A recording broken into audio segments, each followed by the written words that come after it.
Kuliah Fibro, ka result bapin minta kasih po ka official website jongka Mpsc Meghalaya Public Service Commission kepada jongka Inspector of Housing and Housing Department.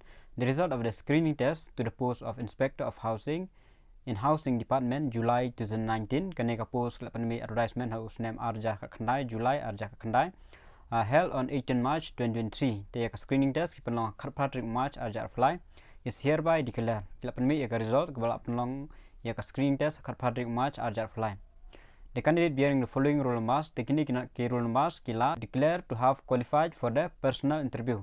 Kila yo ban poi ka personal interview. Kita ki number gilong 1243 2006 2046 3040 3321 4462 5049 5050 5077 5174 5457 6565 6824 6840 7397 9173 but 9404.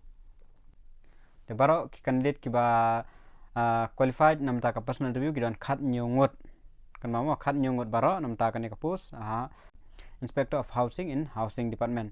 The ka personal interview kin penlong ka 6 September arjar apply at 10:30 am in the office of the Meghalaya Public Service Commission. Kan mau kitu ki ba qualify kini number ki ba dei ki number jong pi ki roll numbers. So kan mau ba the personal interview will be held on 6 September 2020 at 10:30 am in the office of the Meghalaya Public Service Commission.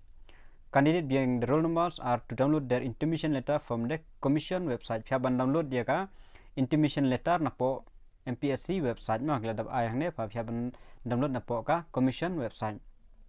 Take number of posts namta kine kidan tang santeli. Take la ai binga korjendam ban penthamai nomor ba kala me kene ka memorandum ka ba kila pen kala arsen take la penthamai biang ki number of posts. Te kum kan nevda Inspector of Housing and Housing Department te kene ka de korjendam kila penthamai biang ma namta kine ki qualify na namta kane ka number of posts advertised kidan santeli te ki UR nan ka wei khazi jentia don artali garu kategori don artali tenam taki SC order SC ST kam don no te total baro karon santeli kila pan thamai biang ma menshua yo pen kala tak moi mar ka tu ka memorandum ka banikong te haden kila pen kala ka memorandum te pen change no eki number of post biang ka advertisement ki pen change biang ya ki khasi jentia bat garu kan sa change biang te kadau te kila long no one UR artali khasi an jentia bat artali nam taki garu kategori.